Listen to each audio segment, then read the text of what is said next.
حضور نبی کریم صلی اللہ علیہ وآلہ وسلم کا سینہ مبارک اور بطن اقدس، آپ صلی اللہ علیہ وآلہ وسلم کا شکم مبارک صبر و قناعت کا خزینہ، اور آپ صلی اللہ علیہ وآلہ وسلم کا سینہ طیبہ اسرار و رموز ربانی، علوم جلی و خفی اور وحی الہی کا گنجینہ تھا۔ آپ صلی اللہ علیہ وآلہ وسلم کا شکم و سینہ اقدس دونوں ہموار اور برابر تھے۔ آپ صلی اللہ علیہ وآلہ وسلم کا سینہ اقدس فراخ اور آئینے کی طرح سخت اور ہموار تھا۔ شکم مبارک اور سینہ اقدس دونوں کا کوئی ایک حصہ بھی دوسرے سے بڑا ہوا نہ تھا۔ سینے کے اوپر کے حصے سے ناف تک مقدس بالوں کی ایک پتلی سی لکیر تھی۔ مقدس چھاتیاں اور پورا شکم بالوں سے خالی تھا، البتہ شانوں اور کلائیوں پر قدرے بال تھے۔ حضرت ہند بن ابی حالہ رضی اللہ تعالی عنہ سے مروی ہے کہ رسول اللہ صلی اللہ علیہ وآلہ وسلم کا بطن مبارک اور سینہ اقدس دونوں برابر تھے، یعنی پیٹ سینے سے نکلا ہوا نہیں تھا اور سینہ مبارک قدرے چھوٹا تھا۔ حضرت عاتقہ رضی اللہ تعالی عنہما سے مروی ہے کہ حضور نبی کریم صلی اللہ علیہ وآلہ وسلم کا سینہ اقدس فراخ اور آئینہ کی طرح سخت اور ہموار تھا، کوئی ایک حصہ بھی دوسرے سے بڑا ہوا نہ تھا، جبکہ سفیدی اور چمک میں چودھویں کے چاند کی طرح تھا۔ حضرت علی کرم اللہ وجہ الکریم سے مروی ہے کہ حضور نبی کریم صلی اللہ علیہ وآلہ وسلم کے بطن اقدس پر بالوں کی ایک لکیر تھی جو سینہ انور سے شروع ہو کر ناف مبارک پر ختم ہو جاتی تھی۔ اس لکیر کے علاوہ سینہ انور اور بطن اقدس پر بال نہ تھے۔ حضرت ام ہانی رضی اللہ تعالی عنہ سے مروی ہے کہ میں نے رسول اللہ صلی اللہ علیہ وسلم کے بطن اقدس کو ہمیشہ اس حالت میں دیکھا کہ محسوس ہوتا تھا جیسے کاغذ تہ در تہ رکھے ہیں، یعنی بطن اقدس بالکل ہموار تھا۔ حضرت ام معبد سے مروی ہے کہ آپ صلی اللہ علیہ وآلہ وسلم تمام جسمانی عیوب سے کلیتاً پاک ہونے کے ساتھ پیٹ کے بڑے ہونے کے عیب سے بھی پاک تھے۔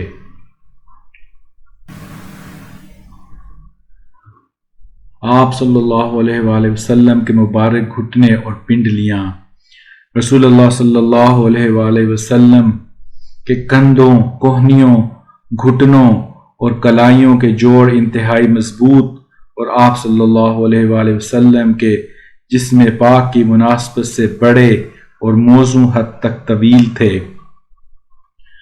آپ صلی اللہ علیہ وآلہ وسلم کی ہڈیوں کے جوڑ موٹے اور گوشت سے پر تھے۔ جسم کا وہ حصہ جو کپڑے سے یا بالوں سے ننگا ہوتا وہ روشن اور چمکدار تھا۔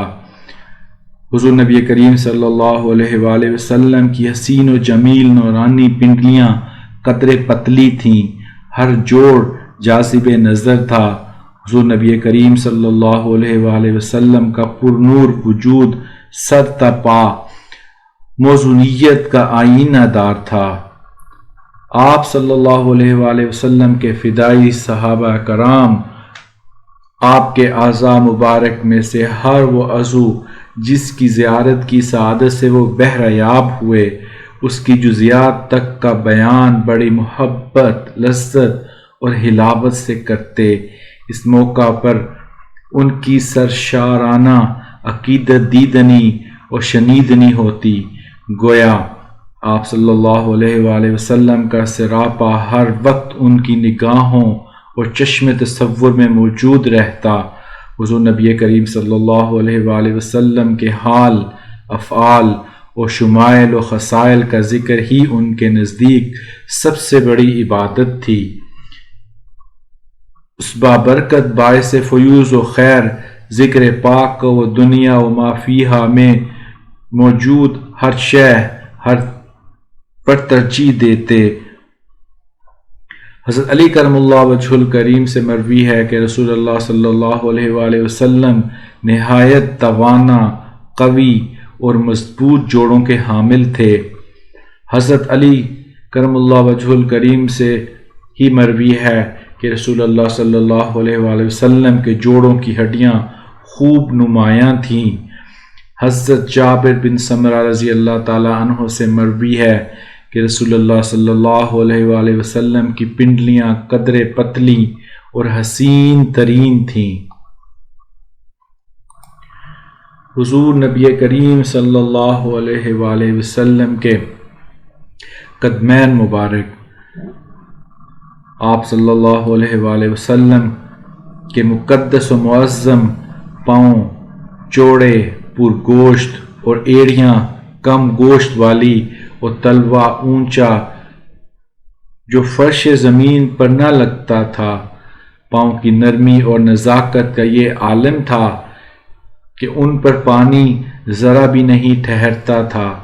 آپ صلی اللہ علیہ وآلہ وسلم کی ہتھیلیاں اور قدم کشادہ تھے لیکن تلوا گہرا نہ تھا۔ آپ صلی اللہ علیہ وآلہ وسلم کی کوہنیوں سے اوپر اور نیچے دونوں بازو بھاری تھے، یہ شجاعت کی علامت ہے۔ ایڑیاں اور پنڈلیاں ہلکی تھیں۔ آپ صلی اللہ علیہ وآلہ وسلم کے قدم مبارک ہی ہیں جنہیں قدوم میمنت لزوم سے تعبیر کیا جا سکتا ہے۔ یہاں اس امر کا ذکر بس ضروری ہے کہ یہ صحابہ کرام رضی اللہ عنہم ہی تھے جنہوں نے اپنے محبوب آقا علیہ السلام کے حسن معنوی کے ساتھ ساتھ آپ صلی اللہ علیہ وآلہ وسلم کے جمال ظاہری، چال ڈھال، خد و خال، قد و قامت، عارض و گیسو، انداز گفتار، طرز رفتار، روز و شب کے معمولات، خوبی تکلم، جمال تبسم، اطوار، پوشاک، استراحت اور آرام، قیام و طعام، حتیٰ کہ آپ صلی اللہ علیہ وآلہ وسلم کے ساتھ گزرے ایک ایک پل اور ایک ایک ادا کو یاد رکھا اور بیان فرما کر آنے والی ملت اسلامیہ پر احسان عظیم کیا۔ یہ اسی کا فیضان ہے کہ ہم بھی ان کے فرمودات اور ملفوظات کی روشنی میں محبوب رب العالمین کے حلیہ مبارک اور حسن و جمال کو نگاہ شوق اور چشم تصور میں لا سکتے ہیں۔ امام جلال الدین سیوطی لکھتے ہیں کہ ایمان کی تکمیل کے لیے اس بات پر ایمان لانا بھی ضروری ہے کہ رب کائنات نے حضور نبی کریم صلی اللہ علیہ وآلہ وسلم کا وجود اقدس حسن و جمال میں بے نظیر و بے مثال تخلیق کیا۔ امام قسطلانی لکھتے ہیں کہ اسلاف نے حضور نبی کریم صلی اللہ علیہ وآلہ وسلم کے اوصاف کا جو تذکرہ کیا ہے یہ بطور تمثیل ہے، ورنہ آپ صلی اللہ علیہ وآلہ وسلم کی ذات اقدس اور مقام بہت بلند ہے۔ حضرت ابو ہریرہ رضی اللہ تعالیٰ عنہ سے مروی ہے کہ حضور نبی کریم صلی اللہ علیہ وآلہ وسلم کے قدمین شریفین گوشت سے پر تھے۔ حضرت جابر بن سمرہ رضی اللہ تعالیٰ عنہ سے مروی ہے کہ رسول اللہ صلی اللہ علیہ وآلہ وسلم کی مبارک ایڑیوں پر گوشت کم تھا، یعنی ان میں نفاست اور لطافت تھی۔ حضرت علی علیہ السلام سے مروی ہے کہ رسول اللہ صلی اللہ علیہ وآلہ وسلم کی ہتھیلیاں اور قدمین مبارک گوشت سے پر تھے۔ حضرت عبداللہ بن بریدہ رضی اللہ تعالیٰ عنہ سے مروی ہے کہ رسول اللہ صلی اللہ علیہ وآلہ وسلم کے قدمین شریفین تمام لوگوں کے قدموں سے زیادہ خوبصورت اور نفیس تھے۔ حضرت ہند بن ابی حالہ رضی اللہ تعالیٰ عنہ سے مروی ہے کہ رسول اللہ صلی اللہ علیہ وآلہ وسلم کے دونوں قدموں کے تلوے قدرے گہرے تھے، قدمین شریفین ہموار اور نرم تھے اور اس قدر ہموار تھے کہ ان پر پانی نہیں ٹھہرتا تھا۔ حضرت ابو ہریرہ رضی اللہ تعالیٰ عنہ سے مروی ہے کہ آپ صلی اللہ علیہ وآلہ وسلم کے تلوے زیادہ گہرے نہیں تھے، یعنی ان میں معمولی اور مناسب گہرائی تھی۔